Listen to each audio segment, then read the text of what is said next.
ክቡራትና ክቡራን ባለም ዙሪያ የምትገኙ ጣና ቴሌቪዥን ቤተሰቦች እንደምን ዋላችሁ? በያላችሁበት የምድር ዳርቻ ሁሉ አክብሮታዊ ሰላምታችን ይድረሳችሁ በማለት የሰኔ 5 ቀን 2018 ዓ.ም የጣና ቴሌቪዥን የምሽት ዜናችን እርሶቹን በማስቀደም እናስደምጣችኋለን። የአማራ ፋኖ ብሔራዊ ንቅናቄ በጎንደርና በሸዋ የአደረጃጀትና የሰራዊት ስልጠና ሪፎርሞችን ማካሄዱን አስታውቋል። በጎንደር የአደረጃጀት ለውጥ ሲከናወን፣ በሸዋ ደግሞ ለክፍለ ጦሮችና ሻለቃዎች የሚዲያና ኮሚኒኬሽን ስልጠና መሰጠቱ ተገልጿል። የሰዓቱ ዜናችን ነው። በወሎ ቤተ አማራ አፄ ምኒልክ ዕዝ ከብልጽግናው ጋር ባደረገው ውጊያ የስምረት ፓርቲ ታጣቂ መሳተፉን ገልጿል።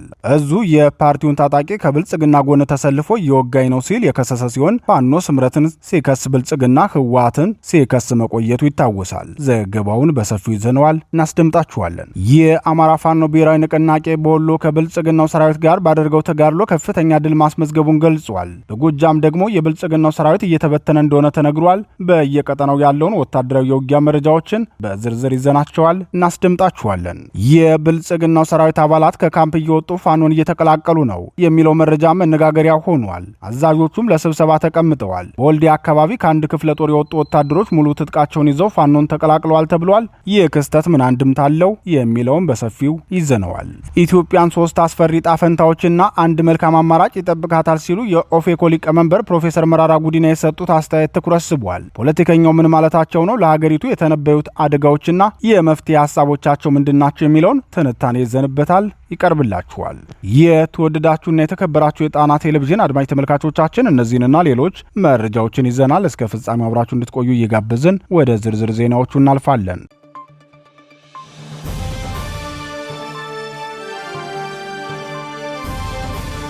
የፋኖ ውሎ በጎንደርና በሸዋ። የአማራ ፋኖ ብሔራዊ ንቅናቄ በዛሬው ውሎ የአደረጃጀትና የሰራዊት ስልጠና ሪፎርሞችን መስራቱን አስታወቀ። የጎንደር ጠቅላይ ግዛት በላይ ዕዝ አጼዎቹ ክፍለ ጦር የአደረጃጀት ሪፎርም ሲያካሄድ፣ ሸዋ ጠቅላይ ግዛት አሳምነው ዕዝ አጼ አምደ ጽዮን ኮር በኮሩ ስር የሚገኙ የክፍለ ጦርና የሻለቃ ህዝብ ግንኙነቶችን የሚዲያና ኮሚኒኬሽን ስልጠና መስጠቱን ገልጿል። አጼዎቹ ክፍለ ጦር በሰራው የአመራር አደረጃጀት ሪፎርም አርበኛ ሳምሶን አማረን የክፍለ ጦር ወታደራዊ አዛዥ ማድረጉን ገልጿል።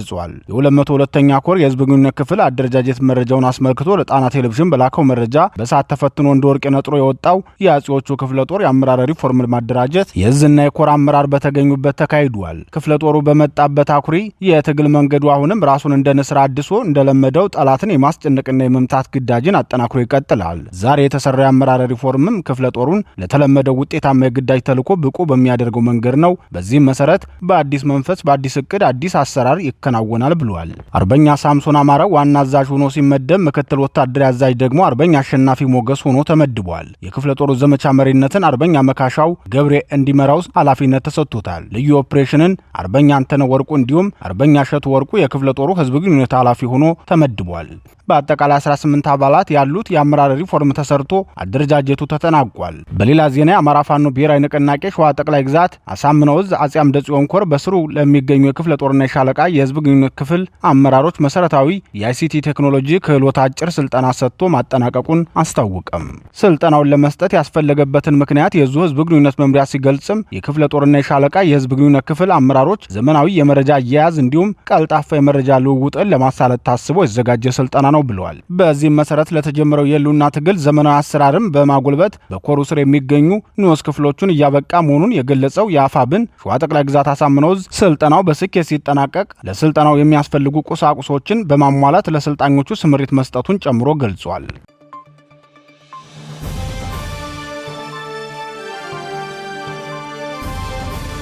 የጌታቸው ረዳ ታጣቂ ወጋኝ ፋኖ። የአማራ ፋኖ ብሔራዊ ንቅናቄ ወሎ ቤተ አማራ አፄ ምኒልክ ዕዝ ስምረት ፓርቲን ከሰሰ። የዕዙ 303ኛ አሳምነው ዕዝ በስምረት ፓርቲ ላይ ክስ ያቀረበው ታጣቂ ቡድኑ ከብልጽግና ጎን ተሰልፎ ወግቶኛል በማለት ነው። የአፄ ምኒልክ ዕዝ 303ኛ አሳምነው ኮር ህዝብ ግንኙነት ክፍል በጉዳዩ ዙሪያ ለመገናኛ ብዙሃን በላከው መረጃ የኮሩ 14ኛ ክፍለ ጦር በዋግምራ ብሔረሰብ አስተዳደር ዞን ባደረገው ውጊያ ድል መቀዳጀቱን ገልጾ በውጊያው የስምረት ፓርቲ ታጣቂዎች ከብልጽግናው ሰራዊት ጋር ተሰልፈው አሰልፈው ወግተውኛል ብሏል። ከሰቆጣ ከተማ በስተደቡብ ምስራቅ 35 ኪሎ ሜትር ርቀት ላይ ከምትገኘው ሰቆጣ ዙሪያ ወረዳ ሐሙሲት ከተማ ውጊያው መካሄዱን የገለጸው የኮር ህዝብ ግንኙነት መረጃ ውጊያው የተካሄደው ከንጋቱ 10 ሰዓት እስከ ረፋዱ 4 ሰዓት ድረስ መሆኑን አስታውቋል። በውጊያው 15 የብልጽግና ሰራዊት አባላትን እርምጃ እንደወሰደባቸው የገለጸው የ303ኛ ኮር ህዝብ ግንኙነት ክፍል 6 ሲቆስሉ 2 ሚሊሻዎች ደግሞ እጅ መስጠታቸውን ገልጿል። በቆሳዊ ምርኮ ደግሞ 2 ጅምስሬ፣ 1 ኤም40 እና 9 ክላሽንኮቭ ለፋኖ ገቢ ሆነዋል። በዚህ ውጊያ የስምረት ፓርቲ ታጣቂዎች ወደ ንጹሃን የሞርተር ጥቃት መፈጸማቸውን የአጼ ምኒልክ ዕዝ ገልጿል። ብልጽግና በበኩሉ በወሎ ቀጠና የህወሓት ታጣቂ ከፋኖ ጋር ጥምረት ፈጥሮ ወግቶኛል፣ ንጹሃንንም በጭካኔ ገድሏል ሲል መክሰሱ ይታወቃል። ፋኖ ስምረትን ብልጽግና በበኩሉ ህወሓትን የሚከሱት በአማራ ክልል በሚደረግ ውጊያ ከትግራይ ክልል በመምጣት ጎራ ለይተው ድጋፍ በመስጠት መዋጋታቸውን ነው። በዚህ ጉዳይ አስተያየት የሰጡት አንድ ወታደራዊ ተንታኝ በበኩላቸው ህወሓትም ሆነ ስምረት በአማራ ክልል ታጣቂዎቻቸውን ልከው ጎራ ለይተው መዋጋታቸው የሚነግረን የአማራን ህዝብ ሁለቱም የውጊያ ማብረጃ ማድረጋቸውን ነው ብለዋል።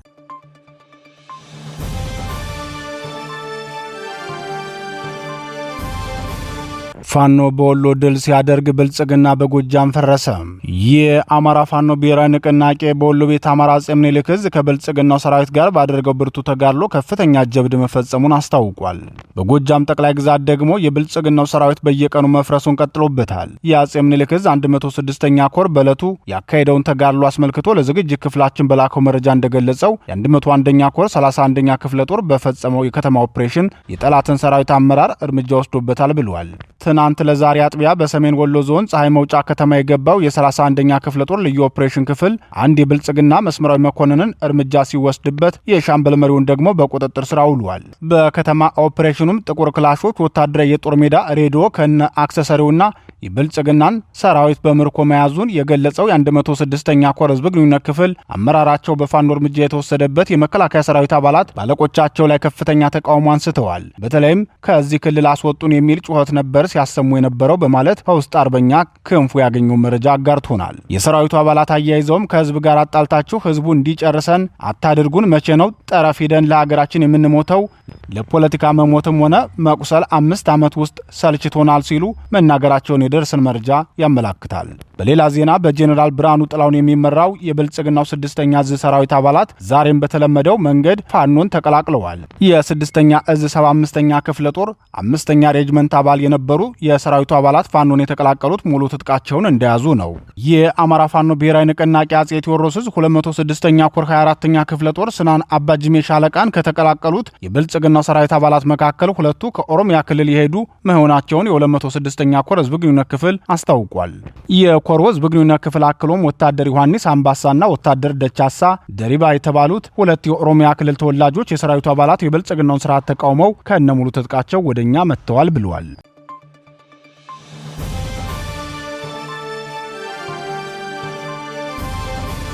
ሰራዊቱ በአራቱም ቀጠና ሲፈርስ ዋለ።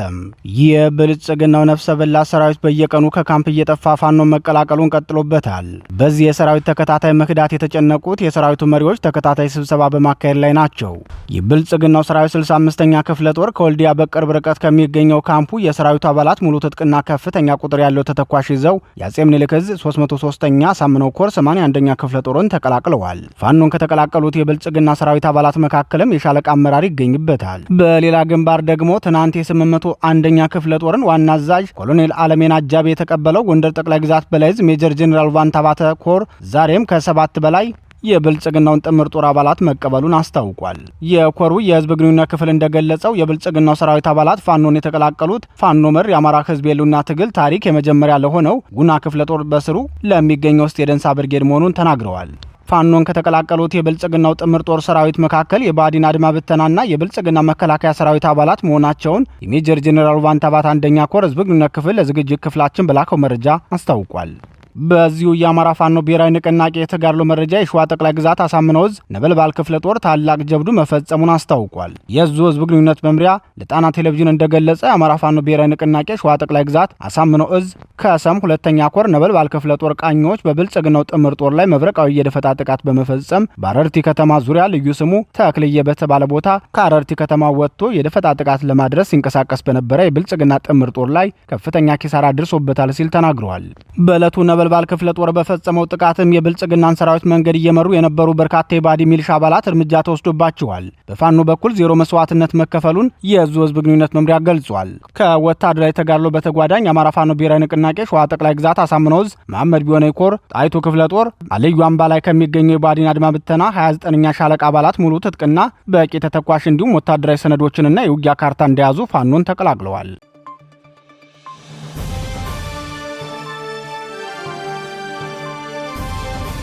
ኢትዮጵያን 3 አስፈሪ ጣፈንታዎች ይጠብቋታል። ፕሮፌሰር መራራ ከቀናት በፊት ጠቅላይ ሚኒስትሩ ድክመታቸውን ስለነገርኳቸው ይጠሉኛል ብለው የተናገሩት የኦፌኮ ሊቀመንበር ፕሮፌሰር መራራ ጉዲና ዛሬ ደግሞ በኢትዮጵያ ቀጣይ ጣፈንታ ጉዳይ በሰጡት አስተያየት 3 አደገኛ ጣፈንታዎችና አንድ መልካም ጣፈንታ ይጠብቃታል ሲሉ ተናግረዋል። በአዲስ አበባ ዩኒቨርሲቲ የፖለቲካል ሳይንስ ፕሮፌሰሩ አንጋፋው ፖለቲከኛ ፕሮፌሰር መራራ ጉዲና አስተያየታቸውን ሲቀጥሉም አሁን ያለው ቀውስ ተባብሶ ይቀጥላል፣ መልክ ሳይዝ ሳይሻሻልና በከፋ መልኩ የሚቀጥል ይሆናል ሲሉ አንደኛውን ያገሪቱን ቢሆን ያስቀምጣሉ። እንደ ፕሮፌሰር መራራ ጉዲና የትንታኔ አስተያየት በኢትዮጵያ ያለው ሁኔታ የመሻሻል እድሉ ከቀን ወደ ቀን እየከፋ ሄዷል። ሆኖም ጭላንጭልም ቢሆን አንድ ተስፋ እንዳለ የገለጹት የኦፌኮ ሊቀመንበርና የቀድሞው የመኢሶን አባሉ መንግስት እግዚአብሔርንም ሰውንም ፈርቶ ሌሎች የፖለቲካ ፓርቲዎችንም ከመጠፋፋት ወጥተው የኢትዮጵያን ፖለቲካ በሰከነ መልኩ ለመፍታት ይጀመራል። ይህ መልካም ቢሆን ወይም ሴናሪዮ ውጤታማ የሚሆነው ግን ይህን ጥሪ መንግስትና እግዚአብሔር ከሰሙን ብቻ ነው ሲሉ ኢትዮጵያ ያላት ብቸኛ ተስፋ ይህ መሆኑን ይናገራሉ። በ1994 ዓ.ም የቀድሞ ጠቅላይ ሚኒስትር መለስ ዜናዊ በጽህፈት ቤታቸው የአዲስ አበባ ዩኒቨርሲቲ መምህራንን ሰብስበው ነበር። በወቅቱ ዶክተር አንመው የተባሉ የእንግሊዝኛ መምህር አሁን እንደ ትንሽ የሚያበራ ትል የሚታየኝ ተስፋ ኳሷ እርስዎ እጅ ላይ ስለሆነች እርስዎ ቀና ሆነው ብቻ ይምሩን፣ ከዚህ በተረፈ መልቲ ፓርቲ ሲስተም በሀገራችን ጎልብቶ ለውጥ ይመጣል ብዬ አላምንም። በድጋሚ የምጠይቀው እርስዎ ቀና ሆነው ብቻ እንዲመሩን ነው በማለት ተናግረው ነበር። ፕሮፌሰር መራራ ጉዲናም እንደ ሀገር መዳን የምንችለው እግዚአብሔርና መንግስት የሚሰሙን ከሆነ ብቻ ነው በማለት የኢትዮጵያን አሁናዊ ሁኔታና መጪውን ጊዜ አስመልክቶ ተናግረዋል። ሌላው በፕሮፌሰር መራራ ጉዲና የቀረበው ቢሆን ወይም ሲናሪዮ ደግሞ ህወሓት፣ የኦሮሞ ነጻነት ሰራዊት፣ የአማራ ፋኖ፣ የጉምዝ አማጺን ጨምሮ ትጥቅ ያነሱ ኃይሎች ሰፊ የውጊያ ቀጠና እያሰፉ ወደ 4 ኪሎ መጥተው ስልጣን ይረከባሉ የሚል ቢሆን ያቀርባሉ። ሆኖም ይህ በራሱ ስጋት እንደሆነም በማስረጃ አስደግፈው ያቀርባሉ። የመጨረሻውና አስፈሪው የፕሮፌሰር መራራ ጉዲና ሐሳብ አገሪቱ እንደ ሀገር የመቀጠል አደጋ ላይ ትወድቃለች የሚል ነው። አንጋፋው ፖለቲከኛና ምሁሩ ለችግሮቹ መፍትሄ ብለው ያስቀመጡትንና የአራቱን ቢሆኖች ወይም ሴናሪዮስ አስመልክቶ የሰጡትን አስተያየት ተከታትለን እንመለስ። መፍትሄው መሰረታዊ ችግራችን ፖለቲካ ነው፣ መፍትሄውም ፖለቲካ ነው። ምንድነው የሚባለው? ብዙ ጊዜ ፖለቲካል ሳይንስ በይሆናል ሲናሪዮስ የምንለው ነገር አለ። ሲናሪዮስ የትግራይ እንትንም እዛ ውስጥ ይመለሳል። ኢትዮጵያ ውስጥ በኔ ግምት ይሆናል ብዬ የሚገምተው ከአራት ነገሮች የመጀመሪያው ሲናሪዮ ወይም የመጀመሪያው ይሆናል አሁን ያለው ቀውስ ለተወሰነ ጊዜ ይቀጥላል፣ እየተባባሰም ሊሆን ይችላል። አሁን ያለው ቀውስ መልክ ሳይዝ ይቀጥላል። ሁለተኛው ይሆናል ወይም ሲናሪዮ ብዙ ጊዜ ደጋግማለሁ። ሲናሪዮ መንግስት እግዚአብሔርንም ሰውንም ፈረንጆንም ሁሉንም ሰምቶ ሌሎች የፖለቲካ ኃይሎችም ከመጣፋፋት ፖለቲካ ወደ መደራደር ፖለቲካ በመምጣት የኢትዮጵያ ፖለቲካን በሰከነ ውይይት መልክ ማስያዝ መጀመር ይመጣል። ያው ችግሮቻችን በአንድ ጀንበር ቢፈቱ አይደሉም። መልክ ማስያዝ ሊጀምር ይችላል። እሱ ጥሩ ሲናሪዮ ነው ከተሳካልን፣ መንግስትና እግዚአብሔርም ከሰሙን ማለት ነው። ሶስተኛው አሁን በየቦታው ከህዋትን በሎ ኦነግን በሎ ፋኖን በሎ ቤኒሻንጉል በሎ ምን ብሎ የታጠቁ ብዙ ቡድኖች በየራሳቸው የያዙትን እያሰፉ ወደ መሀልም እየገፉ ሊመጡ ይችላሉ። መንግስት ሀገር ለመግዛት የማይችልበት ሁኔታ ሊፈጥሩበት ይችላሉ። ግን ከዛ በኋላ መንግስት ቢለወጥስ ምንድነው የሚባለው? ይቸግረኛል። እሱም ሊመጣ ይችላል። ባኪውም ቢፈጠር ያንን የፖለቲካ ባኪውም መፍጠር ብቻ ከስልጣን ሊያወርዱ ይችላሉ። የኔ ችግር ምንድነው መሰለ? አካባቢያችን ተመልከትና ሶማሊያ ለምሳሌ ሳይድ ባሬን ብዙ ኃይሎች አወረዱት። 35 ዓመታት መንግስት መሆን አልቻሉም። ግን ሁሉም ተባብሮ አውርዶታል። ሞቃዲሾን ይዘዋል። ግን ከ35 ዓመት በኋላ አሁንም ሶማሌ አንድ መንግስት መሆን አልቻለችም። ደቡብ ሱዳን ውሰድ ወደ 18 ነው 19 ዓመት ነው። በምክትልና በዋና መካከል በተፈጠረ አሁንም ግጭት አሁንም ዛሬ ችግር ላይ ናቸው። ከ18 19 ዓመታት በኋላ ነፃ ወጥቶ እንኳን ወደ እንትሞ መሄድ አልቻሉ። ወደ ዘላቂ ሰላምና መረጋጋት ወደ ዲሞክራሲያዊ ግንባታ መሸጋገር አቃታቸው። 3 ሰሜን ሱዳን ወሰደው። ሰሜን ሱዳን ከሱዳን ተማሪዎች ብዙ አጋሉ ዋናው የደቡብ ሱዳን እንዲገነጠል ከፍተኛ አስተዋጽኦ ያደረጉት አልበሽርና አልቱራቢ የሚባል የፖለቲካ ምሁራቸው የታወቀ ሐሰን እሱ ነው። የነሱ ፍላጎት ምንድነው? ይሄ ሻሪያ ህግ የሚባለውን ሰሜን ሱዳን ላይ ስራ ላይ ለማዋል ክርስቲያን ደቡብ ቢሄድ ይቀልልናል ብሎ ነው ያንን አስተዋጽኦ ያደረጉት። ወታደራዊ ሽንፈት ብቻ ሳይሆን ለዛ ሁኔታ እንዲመቻች ያደረጉት ከሁሉም በላይ አልበሽርና ሐሰን አልቱራቢ ናቸው። ከዛ ደቡብ ሱዳን ተገነጠለች። ሰሜን ደግሞ አልበሽርና አልቱራቢ ተባሉ። ከዛ በኋላ መጨረሻ ላይ አልቱራቢ አልበሽር ራሱ ወታደሮቹ እንትን ሆነ። እሱን የገለበጡ ወታደሮች ደግሞ ተመልሶ አሁን ያሉበት ደረጃ ደርሷል። ሌላ 2 ወይ 3 ሱዳን ሊወጣ ይችላል። አሁን በገፉበት መንገድ 2 ወይ ዋናው መንግስት ነኝ የሚለው ፖርት ሱዳን ላይ ያለው ነው። ካርቱም አይደለም። ፈጥኖ ደራሹ ምናምን የሚባለው ምንድን ነው? እሱ የራሱ ድጋፍ አለው ምናለው። ስለዚህ ሰሜን ሱዳን ሚዛ ደረጃ ደርሳለች። ኤርትራ 35 ዓመታት የሚታወቁ አንድ ሰው ነው ነፃ ወጣች። ግን እንዲህ ውስጥ ነው የገባችውና አሁን የኔ ችግር ማለት ነው መምጣታቸው አይደለም። መምጣት የሚችሉባቸው ሁኔታዎች ብዙ ናቸው። ችግሩ ግን አሁን ያልኩን ሁሉን አቀፍ የሆነ ሁሉም የራሱን መዋጮው ይዞ ስቲል ለ50 ዓመታት ለ60 ዓመታት የቆየንበት ቀውስ ከዚህ ቀውስ አዙርት ውስጥ እንዴት እንውጣ የሚለው ላይ የሆነ ስምምነት ካልተያዘ በስተቀር ሶስተኛው ሲናሪዮ አስቸጋሪ ነው። መሰረታዊ ለውጥ ለማምጣቱ ማለት ነው። ግን ፖሲብል ሊመጣ የሚችል አንዱ እንትን ነው። አራተኛው ግን እንትኑ ብዙ ጊዜ ያምጣላለው ኢትዮጵያ አሁን የምናውቃት ኢትዮጵያ ልትበተን ትችላለች። ይህን ደግሞ በተቀጣ በዛዋሪም ጠቅላይ ሚኒስትሩ ነግራለሁ። ሶቪየት ህብረት ዓለምን በሰዓቶች እንኳን ባይሆን በቀኖች ወደ አመድነት ዓለምን በሙሉ መለወጥ የሚችል ኒውክሌር መሳሪያ እየታጠቀ ሰራዊት አላት። አሁን ይሄ መከፋፈሉ ሲመጣ ማን ላይ ተኩሱ? አይናቸው ያለ በዛ ደረጃ የታጠቀ ሰራዊት አይኑ ያየ ራሽያ 15 ሀገራት ሆነች። 15 ሀገራት አንድ ሀገር 15 ሀገራት ሆነች። ከዛ በኋላም ያለው ጣጣ አሁንም እንዳለ ነው። ስለዚህ እኛም አንዳንድ ጊዜ የታጠቀ ወታደር የሰለጠነ ወታደር ምን እንዲሆነ አየር ኃይላችን ምን ሁሉንም የሀገር ምንድነው ትልቅነትና ጠንካራነት ብዙ ሰው ላይጠላ ይችላል።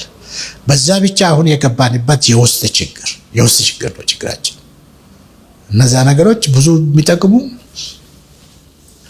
100 ምናምን ዓመት እንደምናወራው አድዋ ከውጭ የመጣው ጠላት ቢሆን ይጠቅመዋል። በውስጥ ጠላት ግን በቀላሉ የሚፈታ እንትን አይደለም። ስለዚህ ነው ወታደሮቻችን ጥንካሬ በምን ብቻ በመመካት መሰረታዊ ችግሮቻችን ፖለቲካዊ ናቸው፣ መፍትያቸውም ፖለቲካዊ ናቸው። ይህንን መንግስትም ካልተረዳ ሌሎች የፖለቲካ ኃይሎችም ተረድተው ወደ እንትን ካልመጡ እኔ አደጋው የከፋ ነው የሚመስለኝ። ከዚህ አዙርት አንወጣ።